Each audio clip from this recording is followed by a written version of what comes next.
Vamos a hablar, les decía, de economía. Mañana Alberto Fernández va a iniciar la Asamblea Legislativa y el plato fuerte tiene que ver con el entendimiento con el Fondo Monetario Internacional. Voy a hablar con Juan Valerdi, que nos visita acá en el estudio, con quien tenemos muchas cosas que charlar.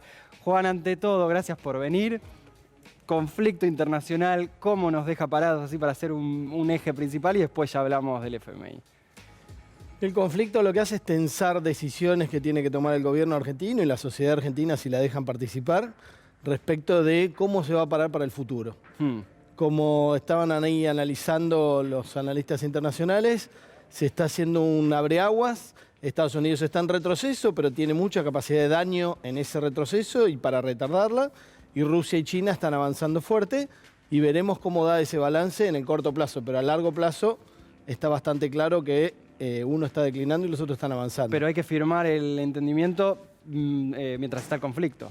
No es casual que el FMI le haya dado un préstamo a la Argentina hace 2 años o 4 años en realidad y que lo estemos renegociando en este momento y esté pasando esto en Ucrania. Forma parte todo de lo mismo, digamos. Claro. Es el para quién tiempo en jugás realidad vos. es medio de azaroso, pero que de esto ahora... Es que esto se empezó a gestar en el 2014. Sí. En el 2018 dijeron, bueno, Argentina hay que asegurarla como una base y ahora somos además una punta de lanza porque hay que advertirle a la izquierda de Chile, a la izquierda de Perú y probablemente a Lula qué le pasa al que no se porta bien y somos nosotros el que se porta o no bien. Juan, quiero encarar 2 ejes con vos. Uno es el relativo a lo que vemos cuando gastamos, la inflación y aquello que supuestamente hay que dejar de gastar como Estado Nacional para tener menos déficit. Los subsidios, por ejemplo, tema tarifas. Y lo otro es de dónde sale la guita, básicamente. Cómo empiezan los ingresos a verse en la Argentina, porque lo has laburado mucho, se especula con que puede haber un blanqueo, hay que ver qué pasa con los cereales. Ahora quiero mostrarles un gráfico. Primero, ¿hay margen para recortar más del presupuesto de la mesa a los argentinos, ya sea por inflación, ya sea por baja del gasto? La insistencia en la baja del gasto de la Argentina o en el recorte del déficit o en cómo financiar ese gasto, especialmente en lo que hace a los recursos, que es lo que vamos a hablar después, el FMI bueno no existe y esto lo demuestra porque en realidad el FMI es algo que sirve para evitar que los países se desarrollen. Con un Estado que no tiene para pagarle a sus mejores recursos humanos para planificar y regular la economía, lo que tenés para tener un ejemplo solo de no regulación es el contrabando que tenés en la hidrovía y la evasión que tenés como la de Vicentín, que se vio clarita, todo tipo de manejos, digamos, para dibujar tus ingresos y no pagar los impuestos, que es lo que vamos a hablar después, pero al mismo tiempo tampoco tenés capacidad de regulación de los formadores de precios. Y ahí tenemos la inflación, que es la que destruye tu salario real. Por eso este FMI no está pidiendo una reforma laboral y previsional, ya la hicieron. Claro. Del primer lugar de Latinoamérica pasamos al anteúltimo, solo por arriba de Venezuela, en dólares y en capacidad adquisitiva.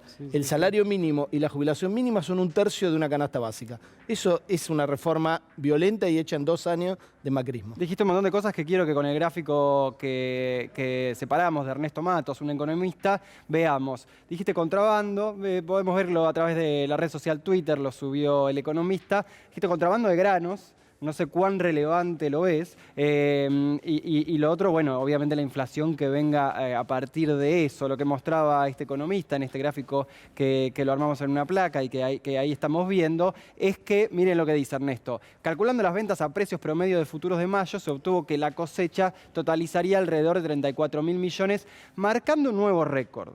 ¿Qué implica esto para los precios internos? Y con respecto a eso que decías, del contrabando, de lo que sale sin pagarse, facturas truchas a través de Paraguay o explícitamente a través de que se van los granos y salen de otro lado, ¿cuánto impacta en esos 34.000 millones? ¿Cuánto sería si no?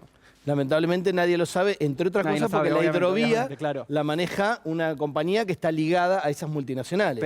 Y la va a seguir manejando porque además en este marco de la discusión con el FMI y de Estados Unidos que dicen no dejen meterse más a China, lo hizo su embajador, no es que lo escuché en algún pasillo, no quieren dejar meterse más a China, eso forma parte de lo no escrito con el FMI, que nos va a tener la pistola todos los meses en la cabeza, y es lo que hizo que la empresa china la bajaran ahora de la hidrovía, la única empresa china que había y que estaba asociada además con 4 de los mayores dragadores del mundo, ¿no? Entonces no sos muy optimista en ese plano. No, prácticamente autodeclaran, como las mineras, autodeclaran lo que se llevan. Y nadie los controla efectivamente. Y vos mirás, bueno, la aduana es más corrupta que cualquier corrupto de la Argentina desde antes que existiera la Argentina. Y eso no ha cambiado, con ninguna administración. No ves ahí posibilidad de generar más ingresos, de que se vea que ahí hay guita que se está yendo y que podría reforzar esos 34 En millones. realidad el plan de Culfas, que es el de promover las exportaciones, no solamente no genera más ingresos, sino que además le rebaja los impuestos porque blanqueen una parte y porque aumenten sus exportaciones, justamente porque se le está dando todos los beneficios para ser un país agroexportador. Eso lamentablemente es bastante parecido a lo que planteaba el macrismo. ¿Y cómo generamos dólares? Se especulaba, el otro día Berco lo ponía en su panorama, Ale Berkovich decía, se puede estudiar un nuevo, por ejemplo, blanqueo. Siempre que hay blanqueo, hay ingresos genuinos de capitales, genera otras cosas negativas, claramente. ¿Ves una posibilidad de que vuelva a pasar? Vos estudiaste mucho evasión, ilusión y fuga de capitales. No siempre que hay un blanqueo entran, porque durante el macrismo se hizo un blanqueo que de los 120.000 millones de dólares que se blanquearon, 20.000 entraron y 100.000 se quedaron afuera. Uno de los planteos es, bueno, cobrémoslos a esos 100.000 millones que quedaron afuera y que están declarados, porque hay otros 300.000 que no están declarados, ¿no? Digo, el blanqueo es pan para hoy, hambre para mañana, y no necesariamente traen, y el kirchnerismo probó 2 blanqueos y le fue muy mal.